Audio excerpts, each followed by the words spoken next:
नमस्कार दोस्तों, मेरा नाम विवेक है और आज जो मैं ये वीडियो बनाने वाला हूँ, एक बड़ा ही विचित्र सा किसी ने मुझसे सवाल पूछा था, तो उसके रिगार्डिंग ही मैं ये वीडियो बना रहा हूँ। तो किसी ने मुझसे पूछा था कि धर्म और नॉनवेज का क्या रिश्ता है? ठीक है, मतलब मुझसे पूछा गया था कि आप बताएं, श्री राम जो हैं वो नॉनवेज खाते थे या नहीं खाते थे, इसकी क्या प्रासंगिकता है? देखिए, अगर हम यहाँ पर देखें चीजों को, तो श्री राम और श्री राम से भगवान राम अपने नॉनवेज खाने या नहीं खाने की वजह से नहीं बने थे। वो बने थे अपने चरित्र की वजह से। मैं छोटा सा उदाहरण लेता हूँ। रावण शक्तिशाली था, महाशक्तिशाली था। बाली भी महाशक्तिशाली था। और जब आप शक्ति को परखते हैं, तो श्री राम की शक्ति भी रावण या बाली से कहीं कम नहीं थी। लेकिन उनके चरित्र में बहुत भिन्नता थी, बहुत फर्क था। रावण को आपने देखा, बहुत उन्मादी था। बाली बहुत उन्मादी था अपनी शक्ति के मद में। उसने रावण को अपने बगल में दबाया और 6 महीने तक घुमाता रहा, उसको ये दिखाने, रावण को ये दिखाने के लिए, भाई तू कुछ नहीं है मेरे सामने। राइट।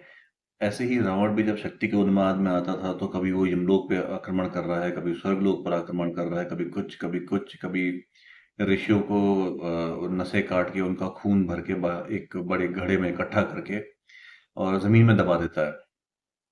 ठीक है, तो ये सारे काम कर रहा है। लेकिन अगर आप श्री राम को देखेंगे, तो इतनी शक्ति होने के बावजूद भी, इतनी शक्ति होने पर, इतनी सिद्धियां होने पर, दिव्यास्त्र होने पर भी, अगर आप उनको देखेंगे तो बहुत ही सौम्य प्रकृति के हैं। ठीक है? इस शक्ति के साथ इंसान इतना सौम्य होना बहुत मुश्किल है। वो नियमों को पालन करते हैं, वो नियमों को मानते हैं, वो सामने वाले को समझाते हैं, नीति का पालन पहले करते हैं। अदरवाइज इतनी शक्ति के बाद इंसान नीति का पालन नहीं करता। और रही बात नॉनवेज की, देखिए, धर्म और नॉनवेज मुझे उतना ज्यादा समझ में नहीं आता कि इनके इनको आपस में किसी भी तरीके से आपको लिंक करना चाहिए या जोड़ना चाहिए। दोनों अलग अलग चीजें हैं। और जैसे श्री राम के नॉनवेज खाने या नहीं खाने पे भी एक चर्चा हो रही थी, तो वहां पे भी मैं बात करना की कोशिश करूंगा। थोड़ा कंट्रोवर्शियल शायद हो सकता है, पर मैं सोच रहा हूँ कि आप अपना विवेक लगाओ। भगवान श्री राम एक राजपुरुष, वो राजकुमार थे। ठीक है, राजकुमारों के भोजन के अंदर में बचपन से ही जो राजसी भोजन होता था, उसमें शाकाहार भी होता था, तो मांसाहार भी होता था। ठीक है, वो साग भी खाते थे, वो दाल भी खाते थे, वो रोटियां भी खाते थे, वो मांस भी खाते थे। फाहियान का एक आप जानते हो कि फाहियान एक चीनी यात्री था। उसने लिखा था कि राजा अशोक के महल में रोज एक हिरन, दो मोर और कई जो है तीतर, बटेर और मुर्गे मारे जाते थे रोज। इसलिए वो राजसी भोग था। दूसरा, अगर मैं जाऊं, कि जब श्री राम स्वर्ण मृग लेने गए थे, तो उसके कान पकड़ के लेके आने को थे नहीं वो। ठीक है, तो उनका तो ये था कि भैया उसको पकड़ना कैसे है, तो ऑब्वियसली उसको तीर से मारना है। और तीसरा एक बहुत ही बड़ा इस चीज को लेके एक प्रसंग आता है कि जब बाली को बाण मारा गया श्री राम द्वारा, और बाली जब दरिया पर गिर गया था, धरती पर गिर गया था, तो बाली ने बड़ा उनको जैसे कहते हैं ना, एक अपमान करने की कोशिश करी कि तुम तो कहते थे कि लोग तो कहते हैं कि तुम मर्यादा पुरुषोत्तम हो, तुम नीति से चलते हो, तुमने मुझ पर छुप कर प्रहार किया है, ये तो वीरों की गति नहीं होती है।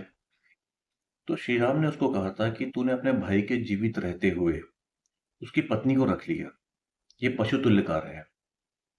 और मैं एक राजकुमार हूं, मैं राजवंशी हूं, और आखेट करना मेरा अधिकार है।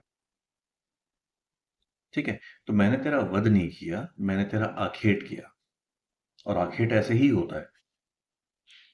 तो मैं यही समझने को, मतलब समझाने की जो मैं कोशिश यहाँ पर कर रहा हूँ कि मांस खाना नहीं खाना, ये किसी व्यक्ति की व्यक्तिगत चॉइस हो सकती है। ठीक है, इसको कभी भी इस तरीके से न लें कि ये धर्म से रिलेटेड है।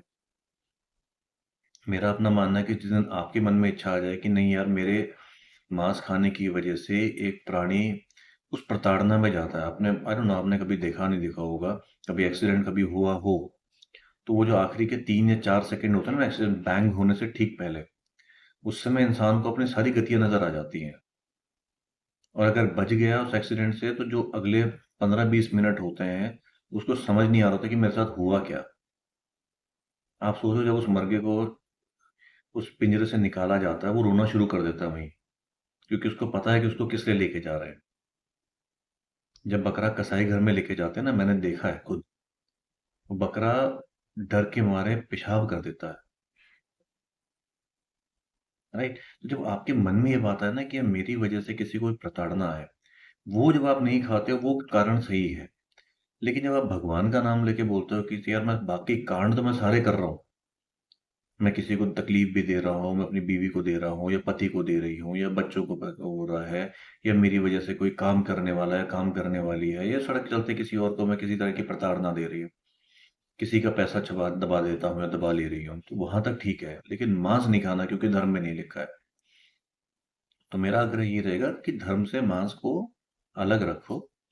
मैं जब आगे एक वीडियो बनाऊंगा तो मैं आपको समझाऊंगा उसके अंदर में कि भारत में कितने तरह के, एक तरह से बोल सकते हैं, मुख्य जो धाराएं थी हिंदू धर्म की, वो क्या थी, और ये जो मांस है, बलि है, इनका उसमें क्या प्रासंगिकता है। ठीक है जी, तो कोशिश करेंगे, देखते हैं। अब मैं अपने विचार अपने सामने आपके सामने रख सका। ठीक है जी। और अगर रख सका तो अच्छी बात है। मैं बस चाहूंगा यही कि आप अपने विवेक का प्रयोग करें यहाँ पर, रादर कि आप जो है अग्रेसिव हो जाए और चीज़ों को अलग तरीके से लें। ठीक है जी, तो आज के लिए थैंक यू।